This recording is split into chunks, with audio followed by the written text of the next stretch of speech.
struggling there? Wow, I didn't know you were getting something fancy today. That was my goal. I was walking through and I'm like, you know what? I need to find the fanciest beer. You know it's good when it says genuine on the side. Yeah, it's the Great American. The king of beers, one might say. Genuine Budweiser. Why do I buy a Budweiser? I know there's probably like family and friends like, what the hell is he doing? But you know what? It's still good. It's just one of those quick drinking crisp. Yeah, it's a rice beer. It's meant not to have flavor. Yeah, it's nice. It is like a flavored water. It's pretty all right. Especially on a hot summer day. But no, the real story is I didn't really have time to like cruise through the liquor store, so I'm like, I'm going to Maverick. Hey, look, a Budweiser, a tall boy. And then that's what we're having. So we're having a Budweiser, but it also kind of fits in with my story. So let's hear it. Oh, just right into it then. Yeah, all right. What's the story? Well, what are we covering? Oh. That's the question. I see. Was he a beer drinker? A Bud drinker? Yeah. But no, this story that I'm going to be covering is the Ken McElroy case. I don't know if that rings a bell to you from hearing that immediately, but it's like, it's a pretty wholesome tale of like a community of people that gets together and like solves a problem together so that the whole town is just good again, I guess. I actually ran into that story on the Reddit thread that I'm going to be doing as a commercial break while we talk about your story. Ah, okay. Isn't that funny? It is funny. It's hilarious. So the Reddit thread I will be talking about is, what is the most fitting case of vigilante justice have you ever heard of? And so we got to put a little bit of an asterisk here. Asterisk. This might be trigger warning. Triggerish. Sure. So, you know, if you got kids, you know, I know we're a family show. Yep. But sometimes you got to talk about some dark stuff. So maybe not have anyone listen to this unless you're at least, 16. Right. Well, and in all seriousness, too, like vigilante justice, there's a few topics that we'll obviously glide over. We're not going to be going into crazy detail. For mature audiences only. Yes. Somebody like vindication kind of feels good. Like if someone does something really messed up and you see them like face judgment for it or punishment, it's kind of like fulfilling in a manner. It reminds me of this one time I was driving home from work when I was 16. And I was driving down this road. It was like a windy road. The speed limit was 35. Everyone knows you can go like 7 over in a speed limit, right? 70 over? No, yeah, 7, right? So I'm going 105 in this zone. I'm going 40, right? It's night. I can't see anybody. Like, I can see headlights behind me, but, you don't really see anything. Yeah. And this guy just goes right past me. Like, he just speeds up going like, I don't know. And he just speeds past me, and I'm like, oh, wow, that guy's crazy. And immediately after, I see cop lights turn on. And apparently there was a cop behind him. He didn't know because it's night. And I thought for a moment I was getting pulled over, and then he went right past me. And I was like, oh, ha. That is the best feeling. I love watching someone do that, and then all of a sudden you see him pulled over. It's like, yes. Although it doesn't happen often. Yeah. You're like, where's a fucking cop when you need one? Yeah. It's not vigilante justice. So it's just justice there. Right. So vigilante justice then is someone getting the justice they deserve. That's not from the law. So that's not from the law, correct? Punisher style. Exactly. I love the Punisher. Yeah, it's a sad story. Remake wasn't good, but our remakes hardly ever are. So true. But yes, good idea bringing up the trigger warning because there's some sensitive material. But as always, we'll just kind of glide over the not good stuff and focus on the somewhat better stuff. And just so you guys know, we're about to get monetization on YouTube in regards to the view time that we get, but we're actually lacking in subscribers. So in about 2 months, we'll be hitting one of our qualifier metrics. So if you guys are listening and you like us, please give us a sub, as it'll get us one step closer to being slightly paid for what we do. And then we can turn that slightly paid benefit into more content and more equipment to just better the show for you. We'll have a heap of pennies. Right. We're going to get like $5 a month or something. Without further ado, Britton, take it away. All right. So this wholesome tale, as I said, involves a community who came together to solve the problems they were all facing. It speaks of the true strength of bonding together in order to solve a problem so that everyone involved can live a happy life. Let's not forget the part about the whole murder thing, but we're going to get to that part. So the key player in today's episode is a man by the name of Ken Rex McElroy. I wonder if anyone ever called him T-Rex. I would have totally. He was born on June 1st, 1934, and died on July 10th, 1981. Ken was the 15th child out of 16. Can you imagine growing up with 16 siblings? That's 15 so many. siblings? Like, how do you feed 16 people? Not easily. But that's kind of a good segue because the migrant tenant farming family was far from wealthy and lived in poverty most of the time. It's probably because you have to find out how to feed 16 hungry children. Oh, man. And like when you're in your high school ages, you eat a shit ton. Like, it's not cheap. I know my mom was like, me and my brother were hard to feed. I'm sure because you had a couple siblings. How many siblings did you have growing up? Or even still, I guess. You'd still have siblings. Yeah, they're not dead. I have 2 older brothers and a younger sister. But yeah, I remember when I used to run track in high school, I would get so hungry after school. I'd like almost like, I would eat so much food. It was like gross. Yeah, dude, that's like after my football practice. I remember one time I came home and my mom was like, what do you want for lunch? I'm like, I literally want 2 full boxes of mac and cheese. Like, I'm not even kidding you. And I scarfed it down and passed out because it was those 2-a-days where you do 2 practices a day. Oh, my God. I didn't take you for a track guy, though. That's cool. Ken's parents were Tony and Mabel McElroy, who had moved between Kansas and the Ozarks before establishing their roots outside of Skidmore, Missouri. Ken had trouble with school, eventually dropping out at the age of 15 in the 8th grade. He was described as largely illiterate. That sucks, man. Can you imagine not being able to read? That puts you at such a disadvantage. Yeah. But I mean, I know that there's some stuff like, you could be, what's the word, like dyslexic. That's really hard. But like in his case, it sounded like he just didn't really care about school. He's just like, my 15 brothers and sisters can do it. I'm not going to. This sort of thing. But he quickly became renowned as the cattle rustler, small-time thief, and womanizer. In that order. At 18, he was said to have sustained a serious injury at a construction site when a steel slab fell on top of him. This left him in chronic pain and said to cause bizarre and violent behavior due to the head injury he sustained. That's important for later. Oh, no. That does happen. Like in football players, they'll get the concussions, which will lead to erratic behavior later in life that can come across as or manifest in violent behavior. Right. What was that not serial killer, what was that football player's name? Hernandez. Eric Hernandez? I'm not sure. I always think of Michael Vick and dogs. Oh, dude.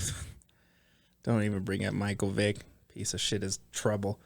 But no, the Hernandez guy who, like, we watched the documentary on Netflix during the whole initial quarantine phase, and, that's all we were watching. But that's true. It's like a huge percentage of football players leave with heavy brain injuries, and it's like, it's not good. Well, I mean, it makes sense. It's like a truck hitting you every freaking 15 minutes. Well, it's just sustained injuries like for years and years and years. It's physically tough to be in the NFL. You don't say. Over the next 20-ish years of his life, Ken was suspected of being involved with the theft of grain, gasoline, alcohol, antiques, and even livestock. Like, he was just stealing people's cattle. He's like, this is mine. You can make a lot of money selling cows. Like, even I've thought it. Like, I would never do it, but, like, I imagine, like, it couldn't be that hard, right? You just roll up to a field in the middle of the night without your lights on, try to lure a cow. Maybe it's difficult. They probably don't want to go where you try to bring them. The difficult part is trying to load the cow. Yeah. I mean, the idea of being able to take one, sure, doesn't seem hard, especially if you got someone that's like on a 50-acre property and they're like way back there. Like, yeah, it'd be easy, but you're trying to load a cow in your Hyundai Accent. It's not going to work, man. You can't get a cow in there. You're like strapping it to the top and you're like on your hubcaps all the way down. Like, I'm going to make some money, but dude, they make a lot of money. Those prize steers and stuff. Yeah, they pull me over. I'm like, I know what it looks like, but my name is Farmer Brown. This is my cow. This is totally my cow. I'm just bringing it back to the homestead. Don't worry. His name is Jeff. You can give him a pet if you want to. But, I mean, it also said, too, that Ken also made a living off of, like, he would, like, rent out and, like, sublet part of his, like, land, I guess. So he would steal livestock, so this is kind of how he's making his living. But he's stealing shit. That's what happens. Huh. He avoided conviction every single time charges were brought against him, which was a total of, 21 times. Just never was charged. This was in part, allegedly of course, that McElroy intimidated the witnesses that were to speak against him. He was said to follow them and park outside of their homes, watching them for hours on end. Can you imagine? I do that all the time to my neighbors. Oh, man. That's right. Get out the binoculars, some popcorn. It's a good time. You back out of your driveway, you just go down the block a little bit and you just park. Yeah. Just stare. Sometimes I just go right in the driveway. Yeah. That's ballsy. Yeah. You're like, this is my driveway now. Ken was described as being a 270-pound man. So, like, visually not someone you really want to piss off. And Cleet does a great job of putting pictures on YouTube. So you'll see. I mean, this isn't the guy that you'd really want to be, like, pissing off. So now, hang on. It depends on how tall he is, because 200 pounds, and the guy's like, 5'7". I think he was 3'2". He could be slightly overweight. Wait, what'd you say? I said he was 3'2". Oh, yeah. I would. Yeah. He's either morbidly obese or very fit. He's a human bowling ball. But, like, if the guy's 6'2", like, he's skin and bones. Right. Yeah, I didn't get the height of him. I would say he's average for his weight. I mean, he looks like a big guy. So intimidating is what we're going Intimidating, with. Okay. Absolutely, yeah. So, yeah, and it's kind of like, when you're watching a true crime show, like, Forensic Files, which is my personal favorite, and, like, the picture comes up of, like, a family event, and you're like, yeah, he looks like a murderer. He looks like the D-bag. Yeah. That's what this guy looks like. When you post a picture, like, yeah, he looks like the kind of guy that would be causing all this mischief. He was represented by defense attorney Richard Gene McFadden of Gallatin, Missouri.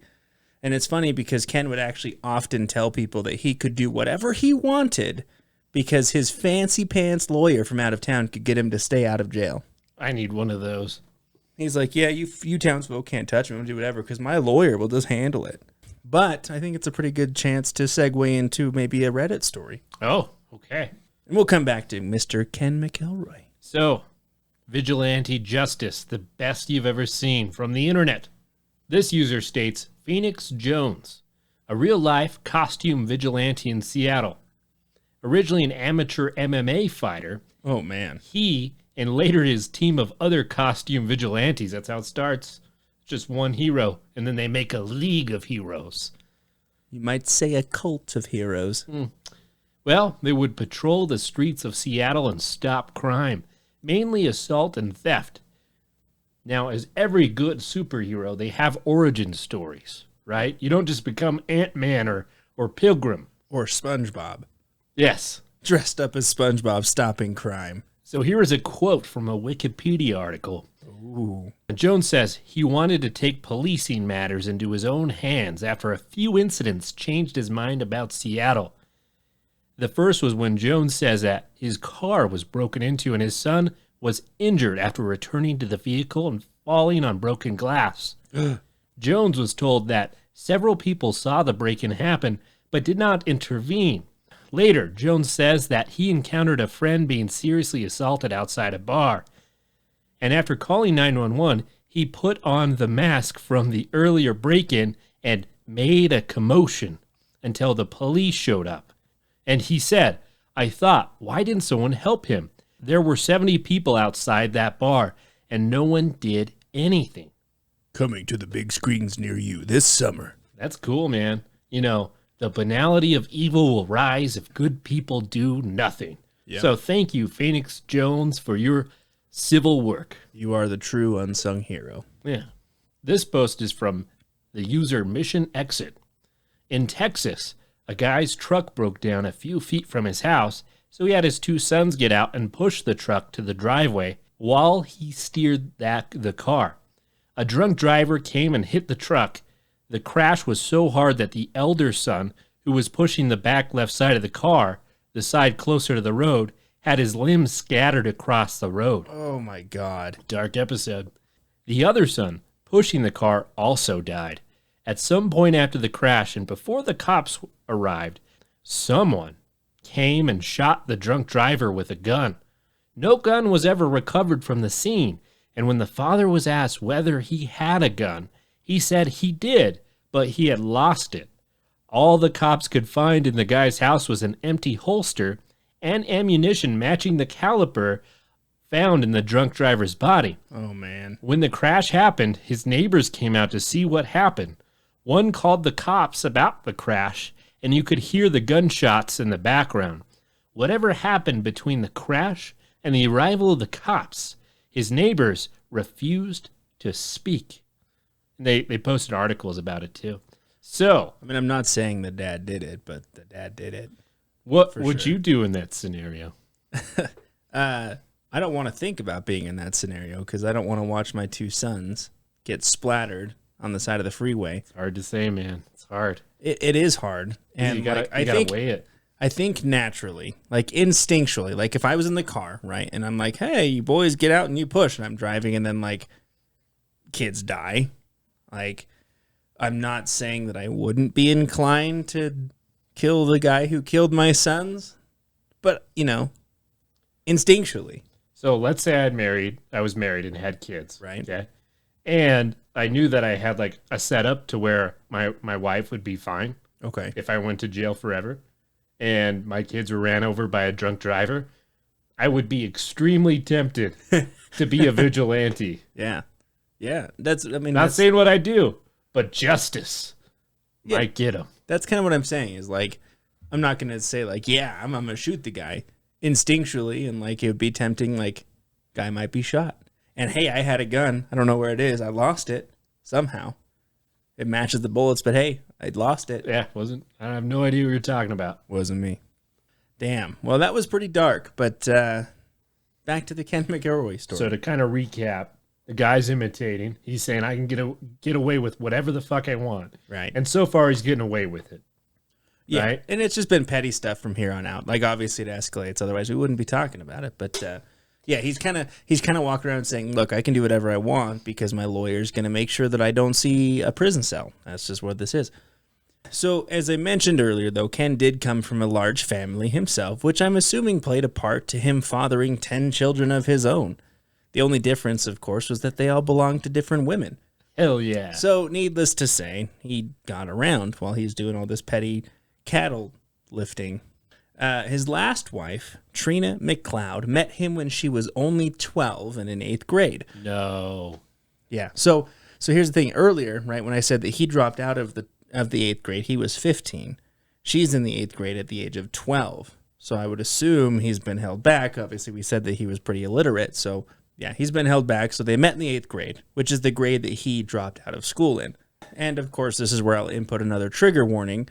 But again, Ken is not a good guy. So he did, in fact, rape McLeod repeatedly and even burned her house down. If that isn't bad enough, he also killed her family dog. This was all in an attempt to gain her parents' blessing for marriage, to which they finally relented and agreed to this marriage. That doesn't make sense. Well, I mean, you have this guy, he's like, well, can I marry your daughter? No, I'm going to burn your house down. I'm going to kill your dog. Like, it doesn't make sense, but like, Seems like a short-term solution to a long-term issue that'll manifest.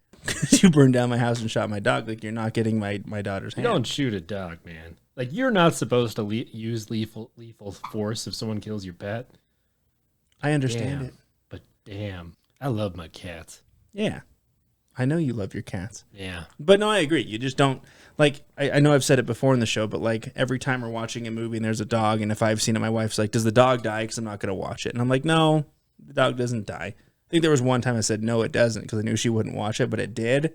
And I was in trouble after, but like. You know, real quick, like a really good movie that you both should watch is Marley and Me.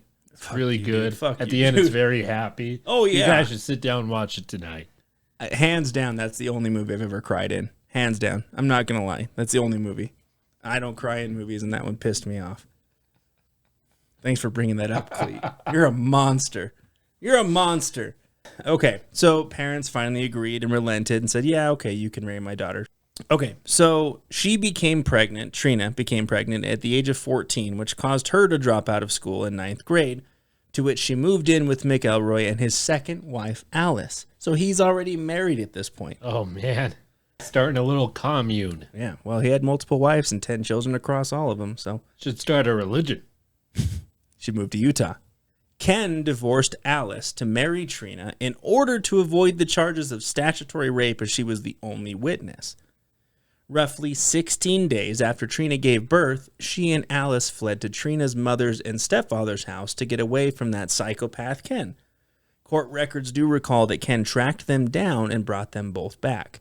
History repeated itself from earlier as Ken returned to Trina's parents' home, thankfully while they were away, shot the family dog, and burned their house down.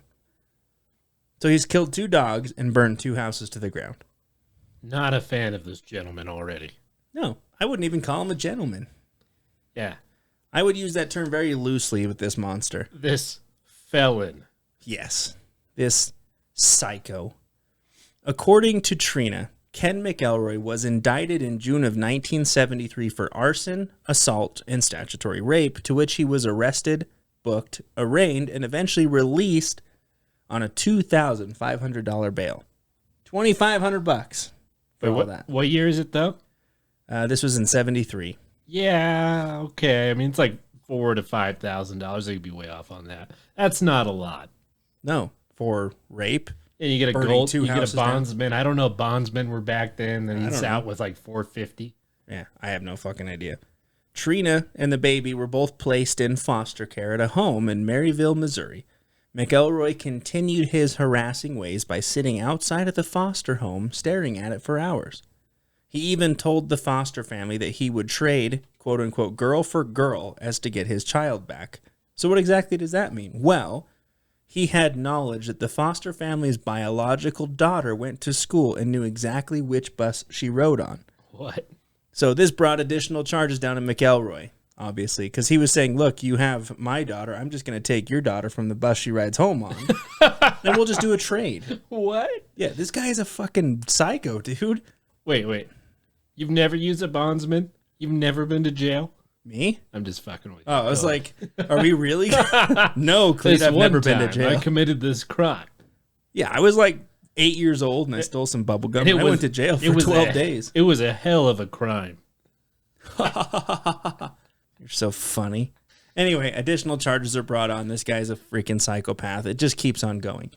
On July 27th, 1976, Romaine Henry, a Skidmore farmer, claimed that McElroy shot him twice with a shotgun. He claimed that McElroy had been shooting on his property, and when challenged to stop, he was shot. What? Yeah. This added assault and intent to kill charges onto Ken, to which he denied ever being at the scene. As the case continued to drag while waiting for a court date, Henry claimed Ken had parked outside of his home at least 100 times. Like, what are you doing with your life where it's just spent majorly parked in front of people's homes? Well, I'll tell you what he's not doing. He's not reading. That's true. He's not hooked on phonics. He wasn't reading Game of Thrones in that driveway. He was watching. I think it would be the Lord of the Rings at this point in time. Oh, yeah. Whatever. Yeah, he wasn't reading Harry Potter. No, not even close, dude. This is the 70s, bud. He wasn't reading the Iliad and the Odyssey. He wasn't reading the Bible. Maybe, maybe like a little pop-up Bible. Yeah. Where it just kind of shows all the scenes. Yeah. Got that long-haired guy tied to the pillars. And then when he's like, God, I believe in you again. He got his strength back and he broke the pillars. Yeah. Anyways, where were we? Yeah, we were back at, he's sitting outside this guy's house over 100 times. Right. When a date had finally been set and court was in session, 2 raccoon hunters testified that they were with Ken on the day of the alleged shooting, but were shooting away from Henry's property. He's just like, hey, you guys are raccoon hunters. Just say that I was with you and everything will be good. I'll buy you a couple Budweisers. Yeah, you can easily bribe raccoon hunters. Yeah. Henry was forced to admit, Henry, obviously the farm owner, in court after being questioned by Ken's attorney, Mr. McFadden, that he was concealing his own petty criminal record conviction from 30 years prior. McElroy was acquitted of all charges. Ah, damn it. That slippery son of a bitch. Obviously, with all this shit going on, McElroy became known as the town bully, which is probably a very nice version of what they all really wanted to call him. The town was growing more and more frustrated each time McElroy was able to slip away from any form of repercussions and solid jail time. At this point, he had dozens of felonies, as we've covered, including assault, child molestation, statutory rape, arson, animal cruelty, hog and cattle rustling, and burglary. So now, before we jump into the good, sweet vengeance part, we're going to go back to Cleet for some more vigilante justice from Reddit. Neat. This one kind of reminds me of your story, and it was posted by Cannibalistic Apple. Huh. Is that an apple that eats other apples? Yeah, maybe. Maybe some apples. Just say it. Never mind. Maybe. But, and Just as a note, we can always do an extended story on what we cover on this end. Absolutely. But this is about Grady Stiles Jr., a.k.a. Lobster Boy. What? Yeah. So apparently he was an incredibly, profoundly abusive husband and father. His daughter and her boyfriend actually pretended she was pregnant just so they could get married and she could leave the house. Wow. The day before the wedding, he shot the boyfriend in the back 3 times, killing him. What a fucking coward. You don't shoot someone in the back. Yeah. You don't shoot someone in general, but in the back? In fact, he actually confessed at the trial and was found guilty of third-degree murder. However, the jail wasn't equipped to deal with his condition, as he required a wheelchair due to his medical disability, and he was instead sentenced to 15 years probation. He went back to being an abusive monster to his family, but even worse than before. He regularly reminded them he got away with murder once and could do it again. So similar to your case right here. Somehow he convinced his wife to remarry him during this time, which I'd say was the worst mistake she ever made. I'll say. In the end, his stepson and possibly his wife, though they all claimed she had nothing to do with it, hired a fellow circus performer to murder him because his entire family believed he would murder her.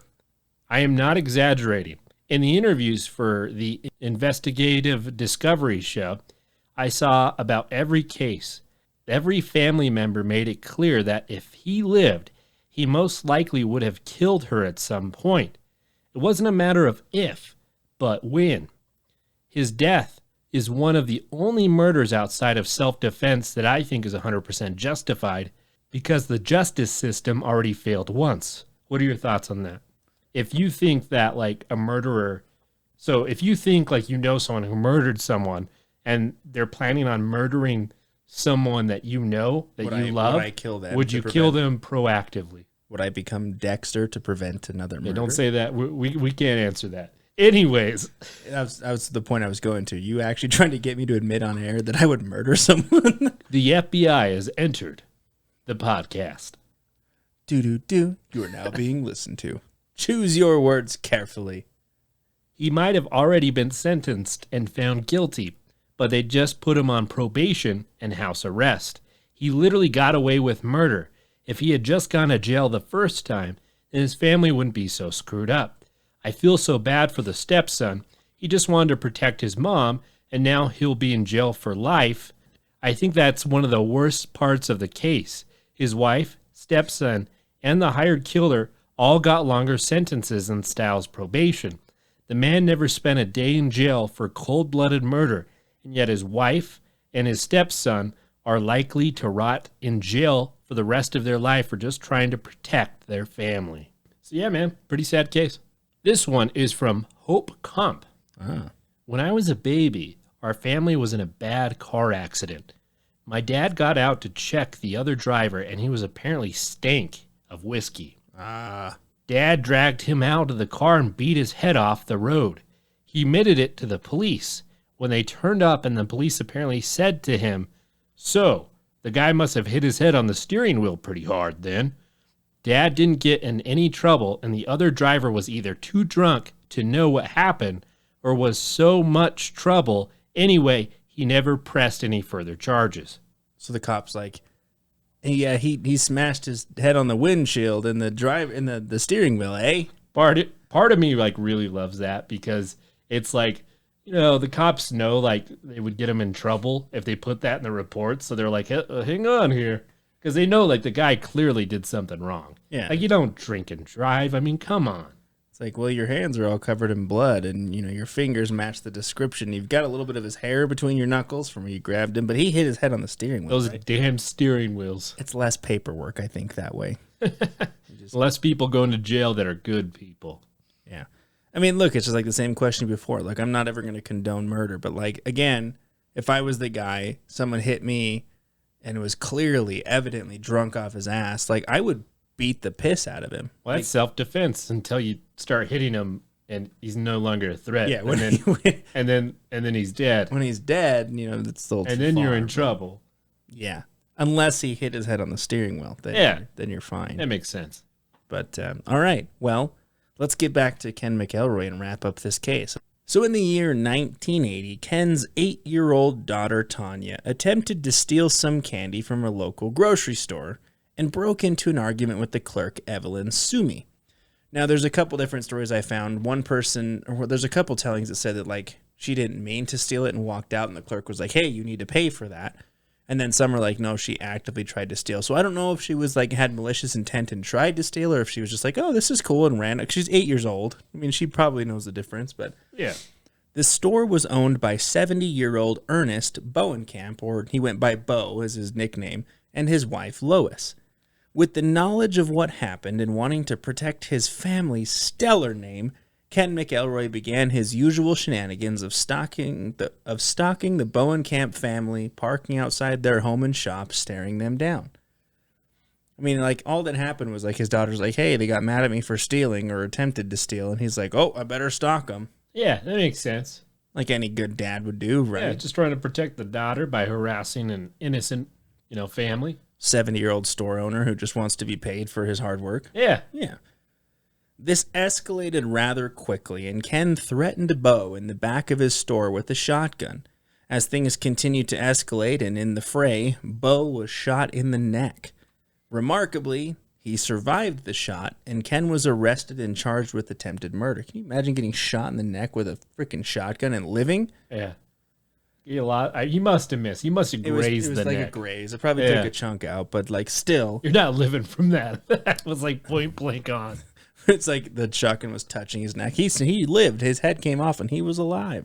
McElroy was convicted at trial of assault. However, was yet again freed on bail pending his appeal. Immediately after his post-trial hearing and being freed, Ken rushed to the D&G Tavern, which was a local bar, with an M1 Garand rifle equipped with a bayonet. A bayonet, dude? Really? Well, if you don't get him the first time, you just stab him. He made very graphic threats on what he intended to do to Bo. Several of the patrons and townsfolk banded together at this time to figure out what exactly they could possibly do legally to handle this whole McElroy situation. I mean, that's got to be frustrating that he's been like charged and has never been taken off the fucking streets. Like, he just keeps getting away with all this stuff. You could write a strongly worded letter to your congressman. That's true. That is very legal. The goal was to stop him from harming anyone else, and the Nottoway County Sheriff Dan Estes suggested the idea of a neighborhood watch. Like, just to be the sheriff to come in on the town that's like, look, we don't do anything harsh. Let's just start a neighborhood watch. Maybe that'll put him in his place. Yeah. Like, do you really think a neighborhood watch is going to stop this guy? Yeah, just a bunch of vigilantes watching this guy, and, they're just both looking at each other, like, from the driveway for hours. What we should do is we should park in front of him and have a staring contest. Yeah, two people with binoculars just looking at each other. We'll just whittle him down that way, and he'll stop. Every night at 9 o'clock, we're all going to sit on our porches, and we're just going to stare at this fella. Nice. As is custom, McElroy's appeal hearing was again delayed, which just sparked that much more frustration within the town. On the morning of July 10th, 1981, the townsfolk met at the Legion Hall in the center of town with Sheriff Estes, hoping to find a way to defend and protect themselves. So they've just literally had enough. They're just like, we need to figure this out. During this meeting, the devil himself, McElroy, arrived at the D&G Tavern with Trina, his wife, for a good old couple of Budweisers. As Ken sat at the bar, probably smugly drinking his beer, thinking he's the shit, word spread to Legion Hall that he was in town. Sheriff Estes, understanding that things could get out of hand quickly, told them all not to get involved with him, but strongly again suggested this neighborhood watch idea. He's like, guys, look, neighborhood watch? Really? I think that's a great idea. We don't need to get involved. We'll neighborhood watch him. Let's all buy guns and have a watch. Exactly. Let's all get a couple bayonets for ourselves. Thinking he had things settled down, Sheriff Estes drove out of town. As the townsfolk were now gathered without a law enforcement presence, they decided to hell with what the sheriff had said. They were going to take care of this themselves and organized a march down to the tavern. Yeah, peaceful march. Yeah. This otherwise mostly empty bar was soon completely full. And that's it. That's the case, man. They just had a beer and talked things out. Yeah, they all got around and they're like, look, let me buy you around. Let's put all this beside us. Just please don't hurt anybody else. And he's like, sweet. And they played some billiards and some darts and they did karaoke. Or was it mostly peaceful? Mostly peaceful. It's not the end, obviously. But I can't imagine, though, that, like, Ken knew this wasn't going anywhere good. Like, he's just drinking at the bar and then every townsperson floods in. He's like, okay, then. Well, like, usually this bar's dead at this time. I'll just keep drinking my beer. Right. He's like, all right, well, I'm just going to drink the rest of this beer and let's get out of here. So, like, the whole town is just in this bar. It's just packed wall to wall. So Ken finishes his drink and just decides, I'm just going to continue drinking at home. So he purchases a 6-pack to go. He left the bar, beer in hand, gets into his truck, and it was at this moment that the gunfire started. Ken was shot at numerous times, but was only hit twice. Like, bullets just started coming from every direction. One hit was from a centerfire rifle, and the other was a .22 rimfire rifle. In all, there were roughly 46 witnesses to this shooting frenzy, including Trina McElroy, who was sitting next to him in the truck when this happened. She did not get hit with any bullets, which I think would be fucking terrifying. Thank God. You're just sitting there and, like, your spouse just gets shot from, like, 46 different directions. I feel like they pulled him out, shot him, and then shot the car when she wasn't in there. I feel like that's too coincidental to me. I mean, it could be the case, right? Because, we'll keep talking about it, but not a single person called for an ambulance. Nobody. I think they all just shot at him. They're like, okay, cool. Trina was the only witness who claimed to identify the gunman responsible for the fatal shots, where all other witnesses claimed not to have seen who had actually hit and killed Ken. They were between 4'1" and 7'3". Yeah. I don't recall what ethnicity they were, and they were either a man or a woman, but I don't recall anything. It was a single or group of individuals, I'm not sure. Exactly.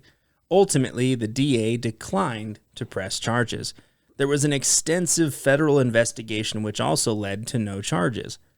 This part's pretty funny in my opinion, but one local resident told investigators when he was being questioned, he's like, Ken needed a killing. That's really what he said. He needed a killing. That's good. McElroy was buried at Memorial Park Cemetery in St. Joseph, Missouri. On July 9th, 1984, Trina filed a $5 million wrongful death lawsuit against the town of Skidmore, County of Nottoway, Sheriff Danny Estes, Steve Peters, who was the mayor of Skidmore, and Del Clement, which was the gentleman that Trina accused of being the shooter, but he himself was never charged. The case was eventually settled out of court by all parties for $17,600, and no one admitted guilt with reason of avoiding costly legal fees if the suit should proceed. Trina eventually remarried and moved to Lebanon, Missouri, where she unfortunately died of cancer on her 55th birthday on January 24, 2012. So, that's the story. I mean, it's still a cold case. No one has been charged to this day and convicted of killing him, so I don't know if anyone really ever will. I have a theory. What's this theory? I think he shot himself a lot of times because he felt bad.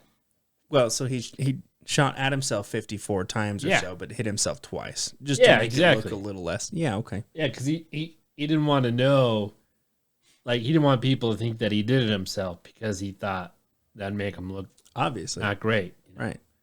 You wanted to go out guns blazing. Right. But I mean, it is so crazy though. Like, how do you convict an entire town? Because he was shot at from, like, it sounds like almost everyone had a gun and was just firing the bejesus out of him. Well, it sounds like they didn't have the societal fabric to heal him from his injuries from prior. Yet, they had the societal fabric to buy guns to protect from themselves. All right. That is the American way. All right, this one is from Tommy. That's... Okay, Tommy? He's not a cannibalistic apple. It's just Tommy. Okay. Yeah, from the Rugrats. Ah, I love Rugrats. My first job was at a tire shop, and I worked with this older guy named Doug. He was around 60 years old and the nicest guy I've ever met. One day at work, a guy and his girl got into a heated argument in our parking lot, and the guy slammed her up against the wall.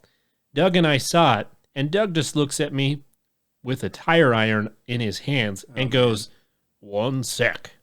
Oh, no. He walks over to the guy, drops his tire iron, and slams the guy into the ground.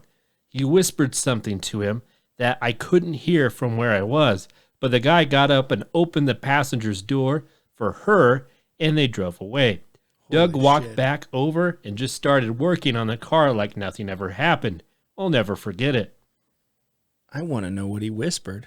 Yeah, I don't know. It's like those one-liners in the movie that like the person says, and you're like, you just get like goosebumps. Yeah. It's like in Breaking Bad, the whole speech. You watch Breaking Bad, right? Maybe? No? Yeah, I've seen most of it. So like that speech where he's talking to his wife, spoiler alert, of course, but like when he's like, do you even know who you're talking to? And he's like, if I just stopped going to work, like a company the size of like on the NASDAQ, it just goes belly up. And he's like, I am the one who knocks. It's like the best speech in that entire show. I fucking love it. I butchered the hell out of it, but you know. Yeah, he probably just said like, if I ever saw you that again, I'm going to lock you in my basement and punch you 8 times a day. Do you know what a ventriloquist doll is, buddy? This tire iron is gonna lead your entire life. Oh man! All right, this one is one of my favorites. This is by Deleted. Ah, the good old Deleted. I used to work with a former Marine who was still on paper for killing a dude outside a bar and almost killing 2 others. Wow. They jumped him when he left the bar, and one of them stabbed him. He either took the knife away from the other guy or pulled the knife out of his own and opened the first guy's throat. That by itself probably would have been fine, but when he turned around and stabbed the second guy and the third guy both tried to book it, and he ran them down and almost killed them both, which is obviously super illegal. If memory serves, which is a big if, he got off lighter than he could have, but still got at least 1 felony charge. Right? You can self-defense can let you, murder your attacker. But like if you murder your attacker and then his buddies chase down the accessories, you're not in a good spot. No.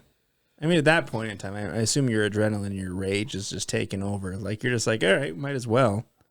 This one is by Feud Ian. There was a serial rapist on St. Thomas USVI a few years ago that was really scaring everybody. He predominantly targeted what we call expats, which are usually white foreigners coming to work service industry jobs. The locals rely almost entirely on tourism for income, so this is bad news and bad business.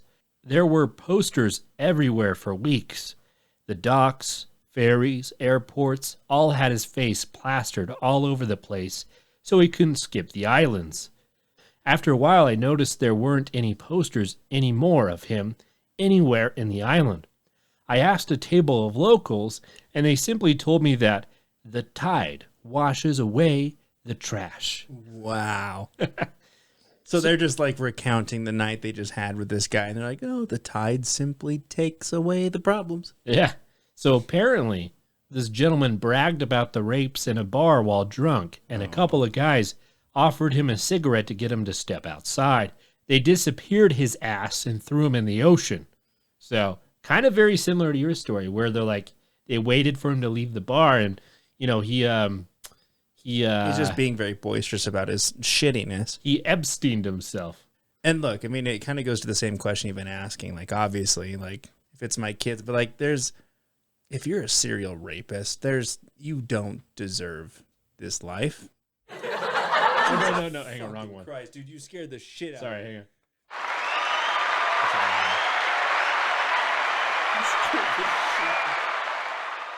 hang on. Bear, you got applause in real time. Holy Wow. Shit, dude. Sorry. I was not Brendan got scared.